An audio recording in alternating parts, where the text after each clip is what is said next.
Saya rindu untuk kita sama-sama belajar, kita buka sama-sama di Kisah Para Rasul. Jadi ini setelah Matius, Markus, Lukas, Yohanes, kita masuk ke satu kitab namanya kitab Kisah Para Rasul gitu ya di Perjanjian Baru. Ini kitab yang kelima kalau dari urutannya, Matius, Markus, Lukas, Yohanes, kemudian Kisah Para Rasul. Nah, Kisah Para Rasul di pasal yang pertama, di pasal yang kedua nanti itu tentang Pentakosta, tentang tadi pencurahan Roh Kudus.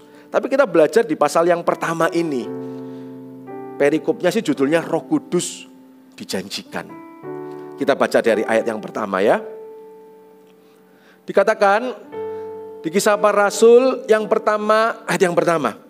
Hai Theophilus, dalam bukuku yang pertama aku menulis tentang segala sesuatu yang dikerjakan dan diajarkan Yesus. Kita lanjut dulu sampai ayat 3 ya. Sampai pada hari ia terangkat. Sebelum itu ia telah memberi perintahnya oleh Roh Kudus kepada rasul-rasul yang dipilihnya. Kepada mereka ia menunjukkan dirinya setelah penderitaannya selesai. Dan dengan banyak tanda ia membuktikan bahwa ia hidup. Sebab selama 40 hari ia berulang-ulang menampakkan diri dan berbicara kepada mereka tentang kerajaan Allah. Di ayat yang pertama kita ulang kita. Hai Theophilus, dalam bukuku yang pertama aku menuliskan tentang segala sesuatu yang dikerjakan dan diajarkan Yesus. Jadi kitab ini, Kisah Para Rasulnya adalah kitab yang kedua. Ada kitab yang pertama, yang menulis adalah seorang dokter namanya Dokter Lukas. Dan Dokter Lukas ini yang menulis kitab Lukas. Jadi kitab Lukas itu adalah kitab sebelumnya, jadi Matius, Markus, Lukas. Lukas itu juga adalah buku pertama yang ditulis oleh Dokter Lukas ini kepada seseorang yang bernama Theophilus. Kisah Para Rasul adalah buku yang kedua. Jadi kalau buku yang pertama tentang Tuhan Yesus dan segalanya dikerjakan, buku yang kedua ini tentang kisah para rasul atau bisa disebut juga kisah Roh Kudus di dalam kehidupan gereja mula-mula seperti itu. Nah, di sini dikatakan bahwa hai Theophilus. Pada saat saya itu merenungkan tentang firman ini, hai Theophilus itu artinya Theophilus itu adalah sahabat Allah gitu ya. Sahabat Allah itu adalah orang yang mencintai Tuhan dan dicintai balik oleh Tuhan. Sahabat Allah makanya Holy Spirit my best friend. Seorang sahabat Allah itu adalah seseorang yang mencintai Tuhan dan dicintai Tuhan. Itulah kata-kata sahabat Allah. Theophilus itu artinya sahabat Allah. Dan saya percaya kalau kitab ini ditulis dan ini dimasukkan ke dalam Alkitab, surat cinta Tuhan kepada kita, ini juga adalah untuk kita semua. Bahwa kita semua adalah sahabat-sahabat Allah. Amin. Kita semua ini adalah sahabat Allah. Tidak ada yang terkecuali. Tuhan tidak pernah mengecualikan. Kalaupun ada yang di Alkitab yang disebut, ada satu orang misalnya, ada namanya Abraham itu disebut sebagai sahabat Allah di Yakobus. Itu bukan berarti Tuhan itu cuma satu itu sahabatnya. Tapi ini menjadi sebuah tokoh yang bisa menjadi teladan buat kita. Tapi sahabat Allah di sini adalah kita semua. Katakan samping kanan kirimu, kamu adalah sahabat Allah. Kamu adalah sahabat Allah. Nah, pada saat saya merenungkan gitu ya, sahabat Allah gitu ya, gimana sih caranya kita tuh jadi sahabat Allah kayak gitu? Gimana sih kita tuh jadi sahabat Tuhan? Tapi saya tuh dicelikkan sama Tuhan, sama Roh Kudus bahwa kita tuh harus belajar gitu loh. Kita tuh mau jadi sahabat, kita harus belajar dari seseorang yang memang adalah seorang yang sahabat yang sejati. Kita itu kalau jadi sahabat, kita ini manusia. Kita tuh sahabat, kita tuh silih berganti. Sahabat saya sejak dulu waktu SD, SMP, SMA, kuliah, kerja, sampai sekarang. Sahabat saya itu silih berganti. Gak ada sahabat yang satu terus gitu. Saya belum ada gitu ya. Walaupun teman-teman itu dekat. Tapi sahabat itu sesuatu kata yang berbeda. Setelah saya merenungkan tuh Roh Kudus ajarkan bahwa kita ini harus belajar dari seseorang yang adalah seorang sahabat sejati. Dan sahabat sejati itu cuma Tuhan Yesus. Tuhan Yesus itu seorang sahabat yang sejati. Seseorang yang memang kalaupun kita tidak setia, Tuhan itu tidak bisa nggak setia. Tuhan itu tetap setia, amin. Karena itu kalau kita tuh punya sahabat, saya dulu punya sahabat, banyak sekali saya juga dikecewakan. Apalagi kalau bukan sahabat-sahabat yang, contohnya saya itu waktu, ini masih SD SMP ya, saya sudah waktu itu kuliah ya, saya itu mulai kayak pendekatan gitu ya. Kalau pendekatan tadi soalnya ada permintaan dari Mandy tentang pasangan hidup soalnya. Itu ada, kalau kita tuh kayak pendekatan sama seseorang misalnya, banyak hal kita tuh ngalami, kita tuh dikecewakan gitu ya. Ada satu momen di mana saya itu mengejar seseorang setahun loh ngejarnya kayak gitu ya. Nggak terlalu dianggap atau apa kayak gitu ya. Bahkan saya itu akhirnya, dia punya sahabat yang lain udahan. Saya sampai butuh waktu pemulihan diri gitu ya. Harusnya saya di kamar gelap, cuman gitaran, cuman bisa nangis kayak gitu. Sahabat saya cuman Tuhan. Akhirnya saya datang ke sebuah camp kayak gitu ya, retreat. Karena itu pastikan sebentar lagi juga ada bootcamp kan ya, AUG bootcamp gitu ya. Pastikan kalian datang kayak gitu ya. Karena kadang akan bertemu dengan sahabat sejati. Pada saat saya di bootcamp itu, saya di camp itu, saya ngalami Tuhan, saya ngalami kasih Tuhan, saya merasakan tahu bahwa ini sahabat sejati. Pulang dari camp, saya telepon seseorang yang mengecewakan saya, yang saya itu sedih selama beberapa bulan saya nggak bisa menghadapinya. Tapi di situ setelah selesai saya telepon, saya masih ingat sampai sekarang. Saya telepon orang itu, saya bilang, sorry ya, selama beberapa bulan ini kemarin saya nggak bisa jadi teman yang baik, saya nggak bisa jadi sahabat yang baik. Tapi sekarang saya sudah siap kok. Saya sudah tahu sahabat sejati saya dan saya mau jadi sahabatmu.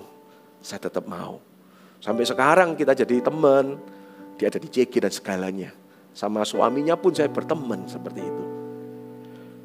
Tidak ada sahabat yang sejati, cuman Tuhan sahabat yang sejati. Amin. Tapi mari kita belajar. Makanya Tuhan tuh kayak ngajarin.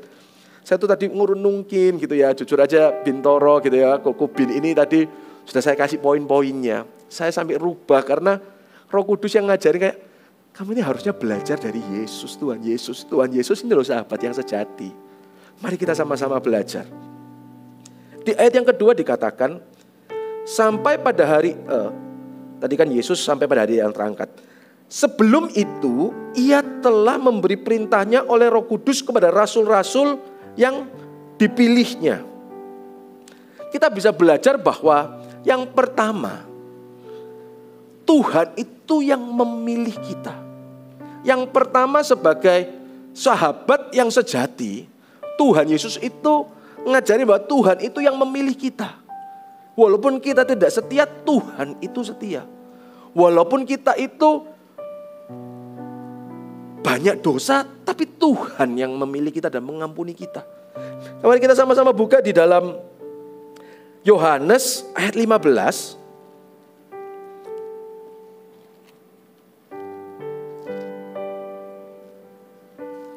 Yohanes pasal 15 ayat yang ke-14 sampai 16. Ini kita belajar dari perkataan Tuhan Yesus.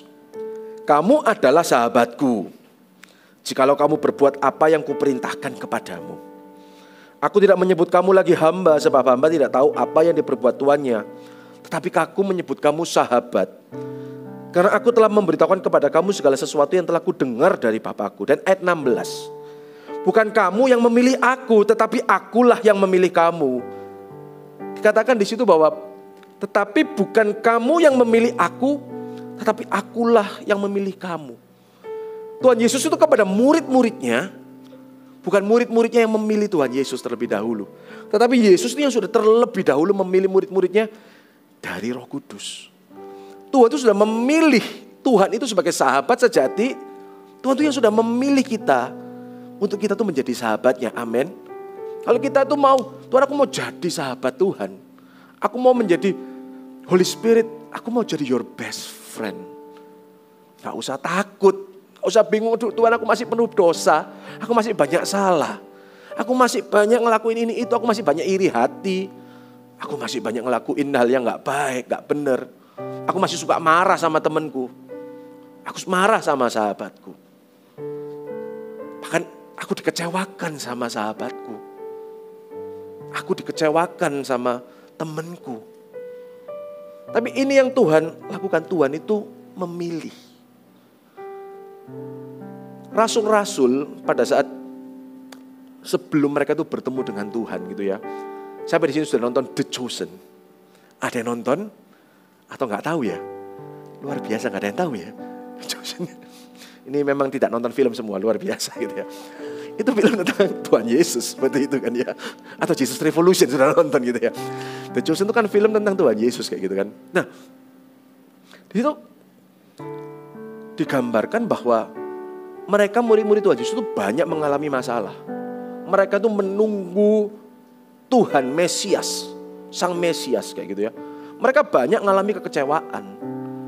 Petrus pun kenapa kok sampai dia itu akhirnya juga sebagai nelayan, banyak mereka banyak mengalami masalah-masalah, bahkan ada yang mengalami hutang dan lain sebagainya.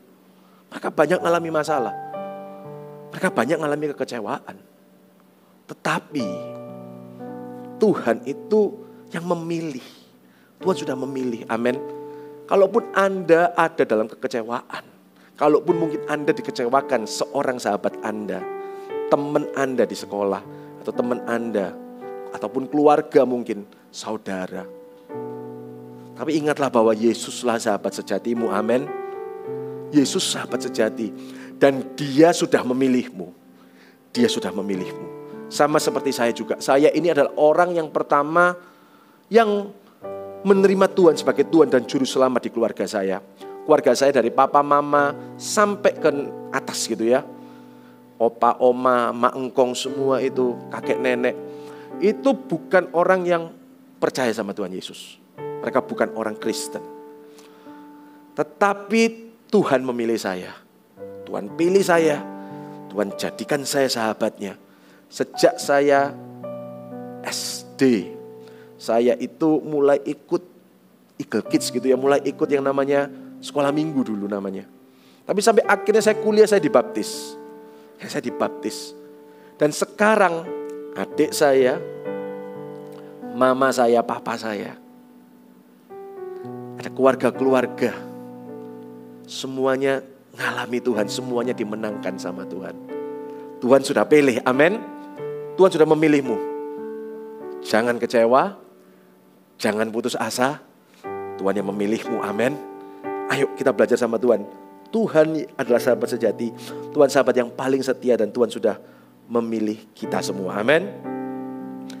Yang kedua, kita baca di ayat yang ketiga. Kepada mereka ia menunjukkan dirinya setelah penderitaannya selesai, dan dengan banyak tanda ia membuktikan bahwa ia hidup.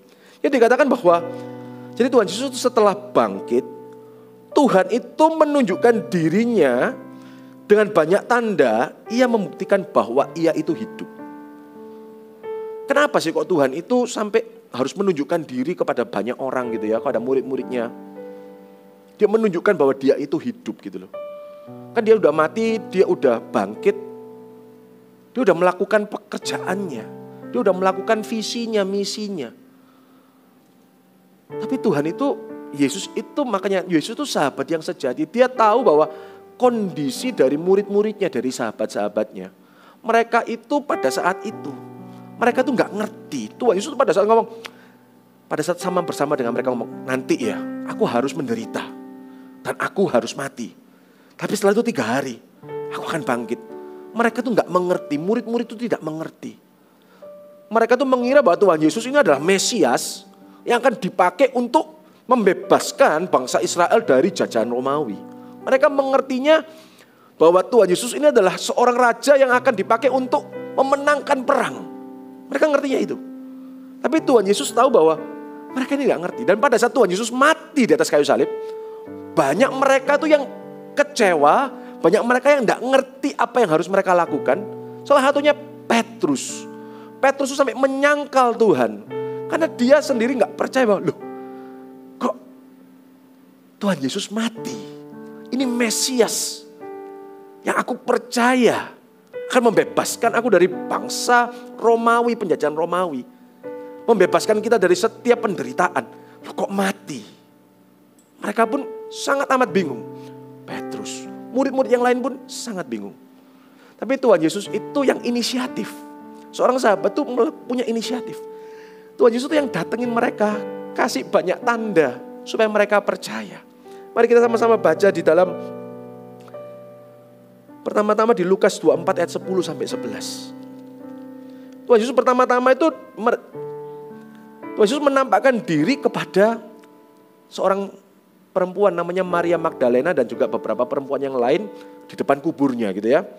Di ayat yang ke-10 dan 11, Lukas 24 ayat 10-11. Perempuan-perempuan itu ialah Maria dari Magdala dan Yohana dan Maria ibu Yakobus dan dan perempuan-perempuan lain juga yang bersama-sama dengan mereka memberitahukannya kepada rasul-rasul. Tapi bagi mereka perkataan-perkataan itu seakan-akan omong kosong dan mereka tidak percaya kepada perempuan-perempuan itu. Jadi di sini dikatakan bahwa Tuhan itu sudah nemuin Maria Magdalena dan beberapa perempuan termasuk ibu Tuhan Yesus. Dan pada saat mereka kembali kasih tahu murid-murid, Tuhan Yesus bangkit. Tuhan Yesus udah bangkit. Kuburnya kosong. Tuhan Yesus bangkit. Tapi dikatakan gitu ya bahwa bagi mereka perkataan-perkataan itu seakan-akan omong kosong. Dan mereka tidak percaya kepada perempuan-perempuan itu. Mereka tuh gak punya iman, hancur imannya. Mereka gak punya iman. Mungkin ada di sini kalian-kalian yang hancur iman kalian. Mungkin ada di sini kalian-kalian yang hancur hati kalian. Kalian sudah mempercayai sesuatu, kalian sudah mengharapkan sesuatu. Tapi ternyata hal itu gak sesuai dengan harapan, gak sesuai dengan keinginan. Akhirnya hancur. Gak percaya. Tapi Tuhan ngadain banyak tanda loh, supaya mereka itu percaya. Gak cuman ini, selanjutnya di ayat yang ke-13 dikatakan, itu kalau kalian baca, Tuhan Yesus menampakkan diri di jalan ke Emmaus. Dia menampakkan diri kepada 2 orang murid Yesus yang sedang berjalan. Pada saat berjalan-jalan, Tuhan Yesus menampakkan diri. Tapi di situ pun mereka juga tidak sadar kalau itu Tuhan Yesus.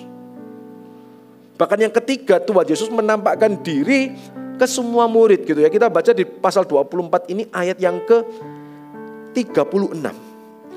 Dan sementara mereka bercakap-cakap tentang hal itu, Yesus tiba-tiba berdiri di tengah-tengah mereka dan berkata kepada mereka, damai sejahtera bagi kamu. Mereka terkejut dan takut dan menyangka bahwa mereka melihat hantu. Akan tetapi Ia berkata kepada mereka, mengapa kamu terkejut dan apa sebabnya timbul keraguan-keraguan di dalam hati kamu? Lihatlah tanganku dan kakiku. Maksud tangan yang berlubang paku dan kaki yang berlubang paku. Aku sendirilah ini, rabahlah aku dan lihatlah. Jadi pada saat Tuhan Yesus datang, Tuhan Yesus bahkan mengatakan, kenapa kok kamu itu kaget, kok kamu itu terkejut? Kenapa kok timbul keraguan-raguan di hati kamu? Tuhan Yesus tuh mengadakan tanda supaya kita tuh gak ragu-ragu. Amin. Kalau ada di sini yang ragu-ragu, Tuhan Yesus tuh datang supaya kita tuh gak ragu-ragu. Supaya kita itu percaya. Kalian coba ingat hal-hal yang lalu yang sudah Tuhan kerjakan di hidup Anda. Tuhan tuh ngingetin mereka, kenapa kok kamu ragu? Kan ini sudah tak bilangkan firman Tuhan ini. Kenapa kok kamu ragu? Ini loh tak kasih tanda. Coba ingat, Tuhan tuh sudah ngelakuin apa di hidup kalian. Ada tanda-tanda yang Tuhan berikan di hidup. Kayak tadi saya bilang, kalau saya ada tandanya, salah satunya keluarga saya diselamatkan. Seluruh keluarga saya diselamatkan. Itu tanda buat saya. Di sini pun ada seorang leaders, juga adalah sepupu dari adik mama saya. Di sini ada seorang worship leader tadi yang worship leader di tempat ini. Ini juga adalah anak dari adik papa saya.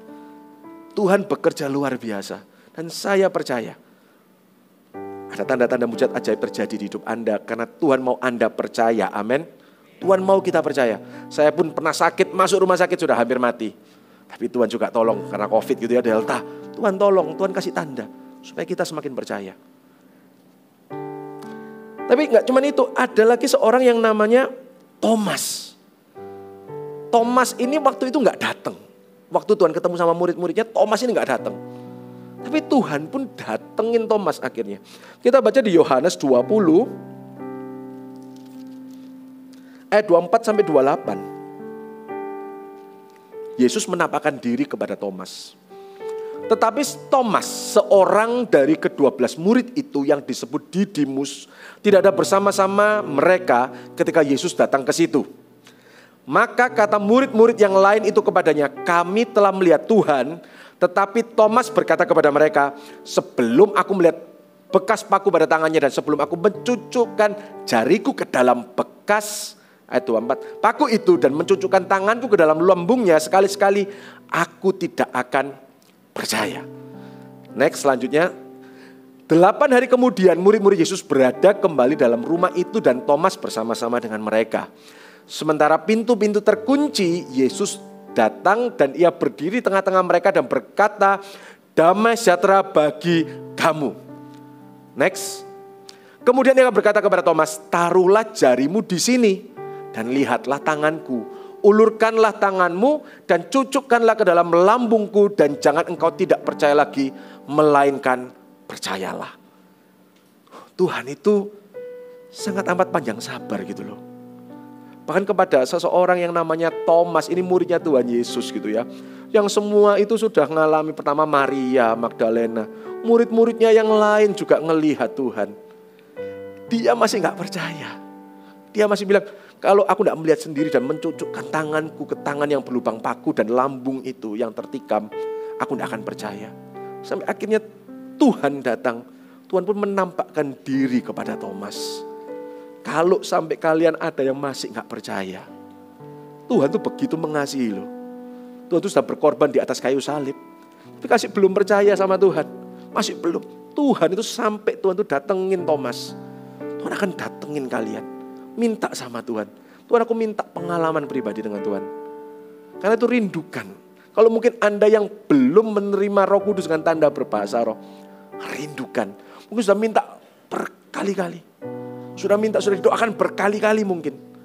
Tapi percayalah, Tuhan itu bekerja sampai sekarang.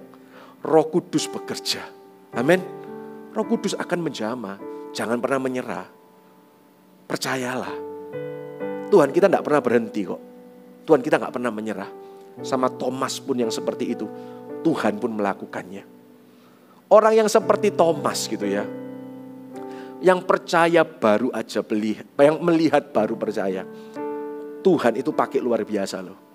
Tuhan itu pakai Thomas. Tuhan bisa pakai siapapun di hidup Anda. Di Anda. Anda siapapun di hidup Anda, siapapun Anda. Tuhan bisa pakai hidupmu. Thomas yang murid Tuhan aja yang sudah diceritain sama Tuhan. Selama bertahun-tahun sama Tuhan, bareng Tuhan. Tuhan ini CG leadernya gitu ya. Thomas ini anak CG-nya, member CG. Diceritain, udah diomongin, dikasih misi, visi, dikasih firman. Itu aja gak percaya. Tapi Tuhan tetap gak menyerah. Jadi saya pastikan bahwa Tuhan tidak menyerah di hidupmu. Jangan kamu yang menyerah sama Tuhan. Tuhan gak menyerah di hidupmu. Bahkan kalau misalnya ada Yudas, di saat itu Yudas yang menyerahkan Tuhan Yesus, yang mengkhianati Yesus. Pada saat itu Yudas tidak menyerah dengan hidupnya. Yudas pada saat itu ada.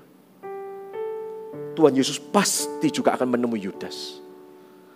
Tapi karena Yudas menyerah terhadap hidupnya, maka Tuhan tidak bisa menemui dia. Tapi kalau Yudas tidak menyerah, kalau Yudas masih hidup, saya percaya bahwa Tuhan Yesus tidak akan menyerah. Tuhan Yesus akan ketemu Yudas, dia akan ngomong sama Yudas, dan Yudas akan dipakai Tuhan luar biasa. Saulus yang menganiaya jemaat-jemaat Yesus, temui sama Tuhan, diubahkan, dipakai luar biasa menjadi seorang apostle, menjadi seorang rasul yang luar biasa untuk bangsa-bangsa di luar bangsa Yahudi. Memenangkan begitu banyak orang, menulis begitu banyak kitab. Kalau Yudas waktu itu tidak menyerah dengan hidupnya, dia pasti akan bertemu Tuhan dan hidupnya akan dipakai luar biasa. Amin. Jadi jangan pernah menyerah dengan hidup kalian. Kalau kalian sedang ada masalah apapun gitu ya, apalagi kalau kalian itu SMP, SMA gitu ya, masalahnya pasti mungkin semoga gak lebih besar gitu ya dari masalah-masalah yang dihadapi oleh orang-orang yang lebih dewasa. Orang yang sudah bekerja mungkin, orang yang sudah punya anak, orang yang sudah mulai punya cicilan gitu ya. Di sini ada yang sudah punya cicilan? Belum kan ya gitu ya. Ada yang punya cicilan, harus cicilan mobil, cicilan rumah mungkin. Kalau ada orang-orang yang menghadapi masalah seperti itu. Tapi saya percaya kalaupun di sini ada yang punya masalah, saya pun pada saat sejak sekolah orang tua saya ngalami masalah gitu ya. Ngalami masalah ekonomi. Ada momen di mana orang tua papa saya ngomong, papa sudah gak bisa biayai sekolahmu ya. Saya mulai bekerja. Saya mulai mengerjakan apa yang bisa saya kerjakan. Saya mulai gitu ya, dari kecil saya sudah mulai bekerja. Sejak saya sekolah. Saya kumpulin uang, saya mulai buka. Dulu namanya persewaan komik gitu ya. Sekarang mungkin gak laku mungkin komik gitu ya. Saya buka persewaan komik. Saya bekerja. Saya kumpulkan uang demi uang. Saya punya masalah, yes. Tapi Tuhan gak menyerah. Jangan kau menyerah, amin. Jangan pernah menyerah. Ingat ini, sampai kamu nanti besar. Apapun masalahmu, ingat Tuhan gak pernah menyerah. Makanya kamu jangan menyerah. Tuhan gak menyerah, buktinya apa? Tuhan menemui seseorang yang pernah menyerah. Yaitu Petrus. Petrus ini seseorang yang tadi saya katakan orang yang menyangkal Tuhan. Menyangkal 3 kali. Dia menyangkal Tuhan. Dia orang yang, kalau Petrus ini seseorang yang, kalau Yohanes gitu ya, itu seseorang yang dikasihi Yesus kata-katanya gitu ya. Seseorang yang murid yang dikasihi Yesus. Tapi Petrus itu labelnya bukan dikasih, tapi orang yang paling mengasihi Yesus. Orang yang paling mencintai Yesus. Tapi dia ini melakukan sebuah kesalahan. Dia itu menyangkal Yesus. Bahkan sampai 3 kali. Seseorang yang mengaku mengasihi Yesus. Tapi menyangkal Yesus 3 kali. Ini seseorang kalau ketemu Tuhan. Yesus mungkin pada saat itu ya. Kayak tadi kita baca ya 3 kali Tuhan ketemu. Itu masih belum diceritain tentang Petrus. Petrus ini mungkin masih bersembunyi. Masih gak berani untuk melihat Tuhan gitu loh. Kalau kita tuh salah sama seseorang. Kita belum beres. Kita belum pemberesan. Kita pasti gak berani melihat orang itu. Mungkin kita salah sama seseorang ini pergi. Dan orang ini kayak, orang ini keluar negeri, for good gak kembali. Oke, apa-apa. Tapi ternyata orang yang pergi itu ternyata kembali. Dan kita ini masih punya rasa bersalah pasti sama orang ini. Petrus itu pasti punya rasa bersalah. Pada saat dia ditemuin waktu bersama orang banyak. Waktu ditemuin Thomas, dia pun masih belum berani untuk ngomong sama Tuhan. Padahal sebelumnya dia itu orang yang selalu nomor 1 kalau ngomong sama Tuhan. Kalau Tuhan tanya apa, dia nomor 1. Tapi di saat ini gak diceritain Petrus. Kita buka, Tuhan pun sangat mengasihi Petrus. Di dalam Yohanes 21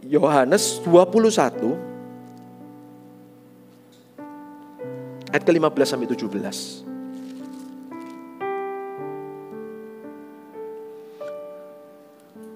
Sesudah sarapan, Yesus berkata kepada Simon Petrus, Simon anak Yohanes, apakah engkau mengasihi aku lebih daripada mereka ini gitu ya. Jadi Tuhan pun tahu gitu loh. Simon Petrus itu melabel dirinya itu paling mengasihi Tuhan Yesus. Tuhan nggak tanya, apakah kamu lebih mengasihi aku daripada orang ini, banyak ini? Jawab Petrus, benar Tuhan, engkau tahu bahwa aku mengasihi engkau. Kata Yesus kepadanya, gembalakanlah domba-dombaku. Kita tahu ya, Tuhan Yesus nanya itu sampai 3 kali. Tuhan Yesus itu nanya sampai 3 kali. Tuhan Yesus itu benar-benar tahu bahwa Petrus pada saat ditanyain, pasti Petrus teringat. Aku pernah nyangkal Tuhan 3 kali. Itu Tuhan nanya 3 kali itu sampai dia akhirnya menangis kayak gitu ya. Pertanyaan ketiga, karena dia teringat. Ini kok pernah terjadi, aku pernah nyangkal Tuhan 3 kali loh. Tapi Tuhan tidak menyerah. Tuhan tidak menyerah. Tuhan kasih Petrus sebuah tanggung jawab lebih. Untuk mengembalakan domba-dombanya. Amin. Tuhan tidak pernah menyerah. Tuhan tidak pernah menyerah di hidupmu. Tuhan melakukan banyak tanda di hidupmu. Supaya kamu percaya. Kalau ada di antara kalian yang mungkin ngalamin hal-hal yang gak enak saat ini. Kalian masih, mungkin belum ada yang belum memberikan diri dibaptis. Mungkin belum percaya gitu ya. Tuhan kasih tanda supaya kalian tuh percaya kok. Tuhan kasih itu inisiatifnya Tuhan. Karena itu ayo percaya. Kalau Tuhan mungkin ada seperti kalian yang seperti Petrus gitu ya.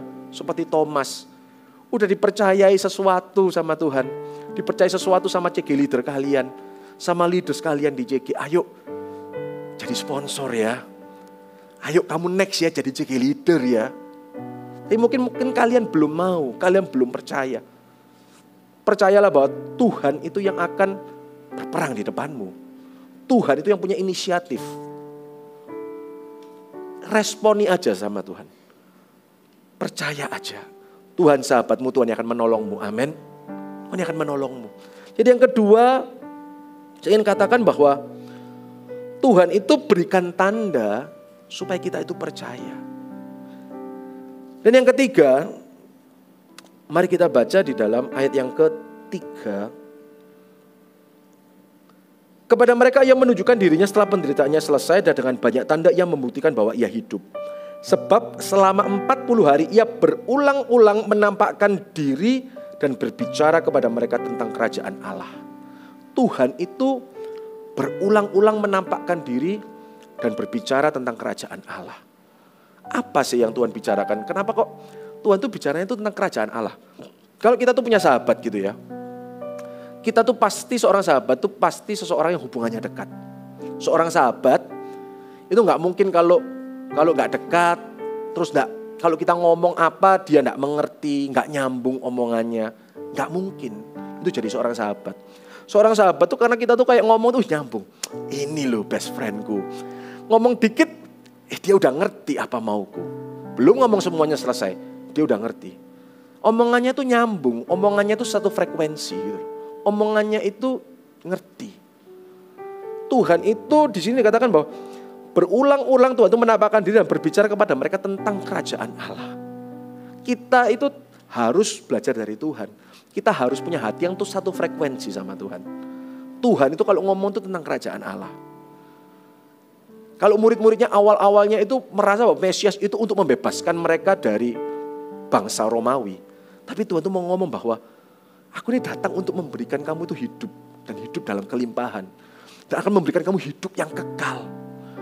Bukan cuma di sini. Ini cuma sementara. Hidupmu itu adalah kekal di surga.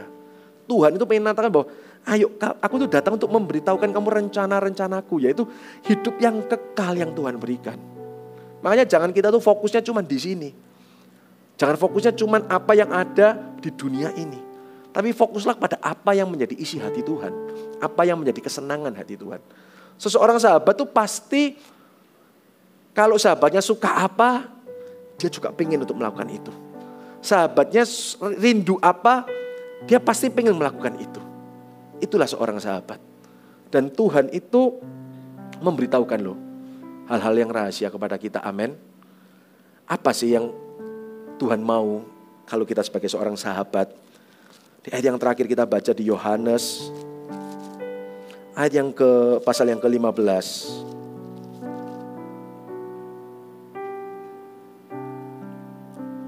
Ayat yang ke-14. Kamu adalah sahabat-sahabatku. Jikalau kamu berbuat apa yang kuperintahkan kepadamu. Dan ayat 17 katakan, inilah perintahku kepadamu. Kasihilah seorang akan yang lain. Amin. Ini loh kehendak Tuhan. Kalau kita mau belajar menjadi sahabat Tuhan. Sahabat Tuhan adalah orang-orang yang melakukan perintah Tuhan. Dan perintah Tuhan itu apa? Kasihilah orang lain. Kalau Anda mungkin kalau kalian tuh belum punya sahabat sejati gitu ya. Belum punya sahabat mungkin. Mungkin kalian dikecewakan sama sahabat. Belajar dari sahabat yang sejati. Jadilah sahabat yang sejati. Amin. Jadilah sahabat yang sejati. Belajar kalau ada orang yang mengecewakan pun belajar dari Tuhan. Tuhan jadi sahabat yang sejati. Dia yang inisiatif. Dia yang ngelakuin. Dia yang meneguhkan. Kalau dia belum dipercaya, dia yang mempercayakan. Dia yang belajar terlebih dahulu. Dia yang melakukan terlebih dahulu. Belajar untuk kita itu jadi sahabat yang sejati. Tuhan tidak pernah menyerah kok. Maka itu kita jalus jangan menyerah juga sama orang-orang yang Tuhan percayakan di hidup kita. Tuhan kasihilah sesamamu. Jangan pernah menyerah, amin. Kalau mungkin kalian sedang menginjili keluarga atau teman, belum bisa. Jangan menyerah, doakan, tetap ajak. Kalau sekarang tidak bisa, mungkin besok. Pasti ada waktunya. Percayalah Tuhan tidak pernah menyerah. Tuhan tidak menyerah pada Anda, Tuhan tidak menyerah pada saya, Tuhan tidak menyerah pada mereka. lakukan bagian kita. Amin. Jadilah sahabat yang sejati. Mari saya undang semua bangkit berdiri.